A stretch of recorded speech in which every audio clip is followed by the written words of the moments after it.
My name is Madeline, and we are in Blue Hill, Nebraska.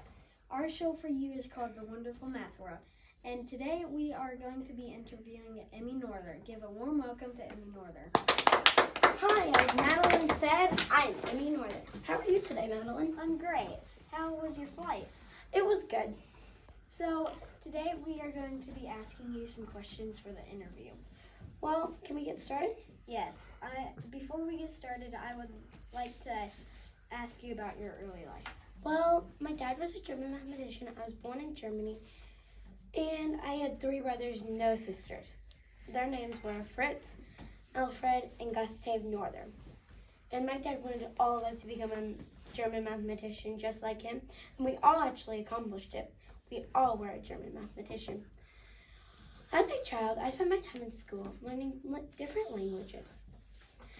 And my mom wanted me to learn traditional skills, so I learned how to cook, clean, and play the flute. When I grew up, we were a wealthy family, so life wasn't terrible for me.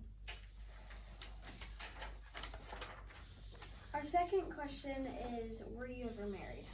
No, I was never married or had kids because I was too busy in my education, so I could get a degree in math. Did you accomplish it? Yes, I did. That is great. Our next question is, where were you born? I was born on March 23rd, 1882 in Germany. Okay. Our first question for you is, where have you moved in your entire life?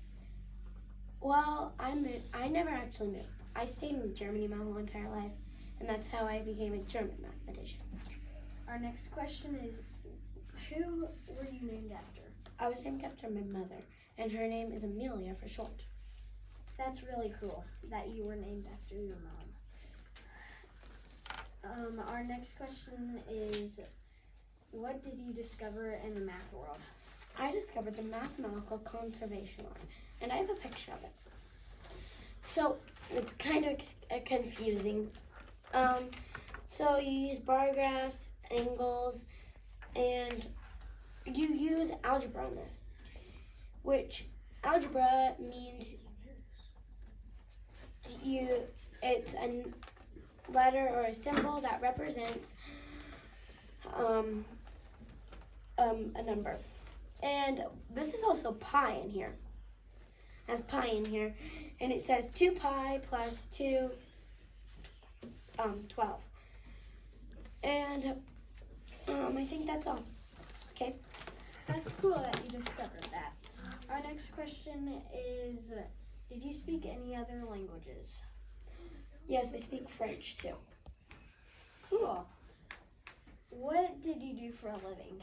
Well, I was a German mathematician, and I taught college till 1935. That's nice of you to teach. What did you teach in college, and where did you teach it? I taught English and French because most people in Germany knew how to talk German, and that's also what I learned when I was younger. And then I taught at the University of England. Do you have anything else you would like to share? Otherwise, that's a...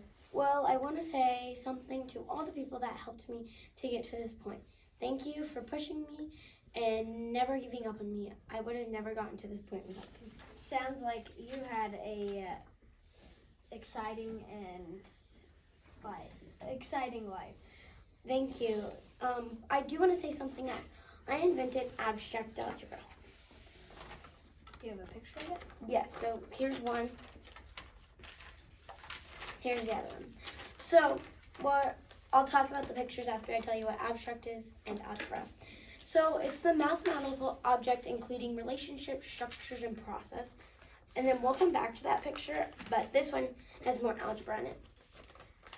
And this one, algebra, I said earlier, it's letters or symbols that represent the numbers, and then it is very messy, as you can see. And then abstract algebra is the core of this line, the structure of the mathematical, and to reduce it, it's most abstract. Okay, yep. Okay, this all starts at mega and has identity, associative, and disability, and it has a lot of identities because that's what it's mostly. in this. And then my next picture, this has basically algebra in it. It goes x minus 1 to x minus 7. And I like inventing abstract stuff. And then I also discovered abstract math. That's very cool.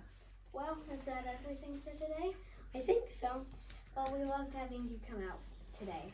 Well, I loved being here. Thank you for taking your time and coming out. Well, it was no problem. Bye. Bye. So, I think that's all for today on The Wonderful Math World, and that's a wrap.